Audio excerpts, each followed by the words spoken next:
नमस्कार, आप देख रहे हैं उत्तर प्रदेश की दिन भर की बड़ी खबरें। अब शुरू करते हैं फटाफट न्यूज।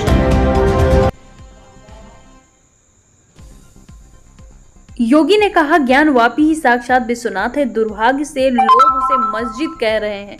गोरखपुर में सुनवाई आदि शंकर की कहानी। सीएम योगी हिंदी दिवस पर गोरखपुर में एक कार्यक्रम में शामिल हुए। सीएम योगी ने वाराणसी की ज्ञानवापी को साक्षात विश्वनाथ बताया। कहा, ज्ञानवापी ही साक्षात विश्वनाथ है। ज्ञानवापी को आज लोग दूसरे शब्दों में मस्जिद कहते हैं, ये बड़े दुर्भाग्य की बात है। उन्होंने आदि शंकर की कहानी सुनाई। कहा, आदि शंकर जिसे ज्ञानवापी के लिए साधना जिन्होंने की थी, दुर्भाग्य है कि लोग उस ज्ञानवापी को मस्जिद कहते हैं। ये पहली बार नहीं जब सीएम ने ज्ञानवापी के लिए इतना बड़ा बयान दिया। पिछले साल जुलाई में एक इंटरव्यू में उन्होंने कहा था कि अगर ज्ञानवापी को मस्जिद कहेंगे तो विवाद हो जाएगा, क्योंकि कहा जाता है कि त्रिशूल मस्जिद के अंदर क्या कर रहा था। हमने तो नहीं रखा। ज्योतिर्लिंग है, देव प्रतिमाएं हैं। पूरी दीवारें चिल्ला चिल्ला कर कह रही हैं। मुझे लगता है कि मुस्लिम समाज की ओर से ये प्रस्ताव आना चाहिए कि ये ऐतिहासिक गलती थी।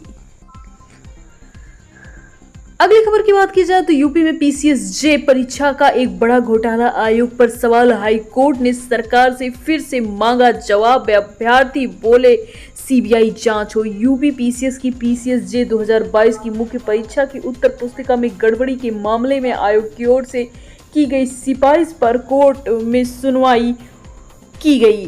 कोर्ट ने एक बार फिर से राज्य सरकार से जवाब तलब मांगा है।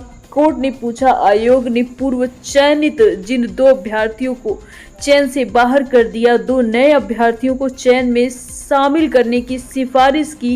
इस पर सरकार ने क्या निर्णय किया? कोर्ट ने राज्य सरकार को इस जवाब के दाखिल करने के लिए समय भी दिया है। अगली खबर की बात की जाए तो अखिलेश बोले, लगता है कि मुझ पर जल्द ही मानहानि का केस होगा। मंगेश यादव इनकाउंटर पर कहा, पुलिस विभाग साजिश करने में जुटा हुआ है। सपा प्रमुख अखिलेश यादव ने लखनऊ में कहा, लगता है मुझ पर मानहानि का केस होगा। मठाधीश और माफिया कहे जाने से जुड़े सवाल पर कहा, जिन संतों को बुरा लगा है उन्हें बताना चाहिए। जब एक नारा चला था, इनको मारो जूते 4, क्या इस बात पर बुरा नहीं लगा? आज गूगल का जमाना है, अब गूगल पर चेक कर लीजिए, उसमें क्या मतलब आ रहा है। क्या गूगल के खिलाफ भी केस करेंगे? मंगेश यादव इनकाउंटर पर अखिलेश ने कहा, पूरा पुलिस विभाग साजिश में जुट गया है। मैं मंगेश यादव के परिवार से मिला। उन्होंने बताया कि पुलिस ने मंगेश को रात में उठाया, 2 दिन बाद इनकाउंटर कर दिया। मंगेश का रात 3 बजे इनकाउंटर हुआ, 5 बजे प्रेस में नोट जारी हुआ। पुलिस के डर को अब कुछ कहा नहीं जा सकता। ताजमहल के अंदर किया टॉयलेट, वीडियो हुआ वायरल। 2 लोग कर रहे थे गार्डन में टॉयलेट। भदोही सपा विधायक और उनकी पत्नी पर केस दर्ज। बाल और बंधुआ श्रम की लगी धाराएं। 4 दिन पहले विधायक आवास में मिली थी नाबालिग की लाश। सपा विधायक जहीर बेग के घर में काम करते बरामद हुए नाबालिग के मामले में बाल कल्याण समिति ने लड़की का बयान दर्ज किया, जिसके बाद सपा विधायक जहीर जमाल बेग और उनकी पत्नी सीमा बेग के खिलाफ शुक्रवार को मुकदमा दर्ज किया गया। अगली खबर की बात की जाए तो नोएडा पुलिस मुठभेड़ में 4 बदमाश गिरफ्तार। एक के पैर में लगी गोली, कम्बिंग के समय दौड़ कर पकड़ा। नोएडा की पॉज सोसाइटी की पार्किंग को लेकर मारपीट, 2 युवक को डंडे से पीटा। शिकायत पर पुलिस ने आरोपी को पकड़ा। नोएडा के गार्डन ग्लोरी सोसाइटी में पार्किंग को लेकर हुई मारपीट। सहारनपुर की 11वीं की छात्र को स्कूल से निकाला। छात्र बोला, ट्यूशन का बना रहे थे दबाव, टीसी काटी। अखिलेश का पुतला फूंक रहे भाजपाई झुलसे। पुलिस से खींचतान में टूटा पुतला। पेट्रोल डालकर माचिस लगाते ही आग भड़क गई। हरदोई के अखिलेश यादव का पुतला फूंकते समय भाजपा कार्यकर्ता आग की चपेट में आ गए। आग की चपेट में भाजपा नेताओं को झुलसा दिया गया है।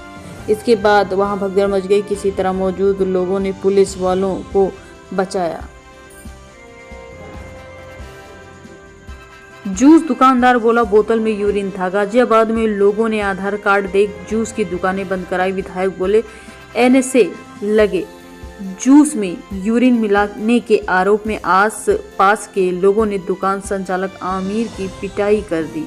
गाजियाबाद में जूस में यूरिन मिलाकर पिलाने के आरोप में मार्केट में टॉयलेट बना रखा है ऐसा कहा गया, इसलिए वे यूरिन को बोतल में इकट्ठा कर रहे थे, बाद में से फेंक दिया गया। गोरखपुर में ढाबे के रेट में 5 स्टार खाना।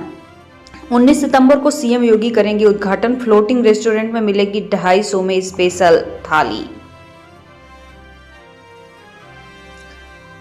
40,000 मोबाइल नंबर ट्रेस, 500 सीसीटीवी खंगाले। कानपुर में कालिंदी एक्सप्रेस में 8 नए संदिग्ध उठाए गए। सेफ एविडेंस भेजे जाएंगे लैब। जालौन में सफाई कर्मियों पर दबंगों ने किया हमला। लाठी डंडों से जमकर पीटा। मारपीट में 3 कर्मचारी घायल। बहराइच में बाघ पकड़ेंगे कानपुर के एक्सपर्ट। हमले में 2 ग्रामीण दुनिया छोड़ चुके हैं। महेशपुर वन में पिंजरों के साथ बिछाया गया जाल। काशी में हुआ पलायन। चेतावनी बिंदु के पास पहुंची गंगा। छतों और गलियों में सौदा। आरती स्थल में भी बदलाव। लखनऊ शहर में 15 सितंबर से 13 सितंबर तक नवंबर तक 163 धारा लागू। जानिए किन चीजों पर रहेगा प्रतिबंध। यूपी की राजधानी 15 से 13 सितंबर तक 163 धारा लागू की गई है। वराफात, ईद ए मिलाद, विश्वकर्मा पूजा, अनंत चतुर्दशी, महात्मा गांधी जयंती, सर्दी, नवरात्र सहित अन्य त्योहारों विभिन्न राजनीतिक पार्टियों और संगठनों के धरना प्रदर्शन के चलते 15 से 13 सितंबर तक धारा 163 लागू की गई है। शहर के अंदर तेज धार वाले नुकीले शस्त्र, ज्वलनशील पदार्थ, हथियार आदि पर प्रतिबंध लगा रहेगा। ड्रोन शूटिंग, सरकारी कार्यालयों पर मना रहेगी। मेरठ में 3 मंजिला मकान गिरा जिससे 6 लोग दुनिया में नहीं रहे। मलबे में फंसे लोगों को तलाशने के लिए लगाए स्निफर डॉग। एनडीआरएफ, एसडीआरएफ ने किया रेस्क्यू। मेरठ में 3 मंजिला इमारत गिरी। मलबे में एक ही परिवार के 15 लोग दब गए। सूचना पर पहुंची पुलिस, दमकल, एसडीआरएफ, एनडीआरएफ की टीम ने 5 लोगों को सुरक्षित निकाला। 1.5 साल की बच्ची समेत 6 लोग दुनिया में ना रहे। लखनऊ मेरठ वंदे भारत को वाराणसी तक चलाने की तैयारी। टिकट महंगा होने से 65% सीटें खाली। बढ़ाया जाएगा यात्रियों का लोड। मेरठ से लखनऊ के बीच चल रही वंदे भारत एक्सप्रेस वाराणसी तक चलाई जाएगी। यात्री न मिलने से रेलवे इस ट्रेन के विस्तार की तैयारी में जुड़ गए हैं। इससे वाराणसी जाने वाली यात्रियों को राहत मिलेगी, साथ ही रेलवे की आय में इजाफा होगा।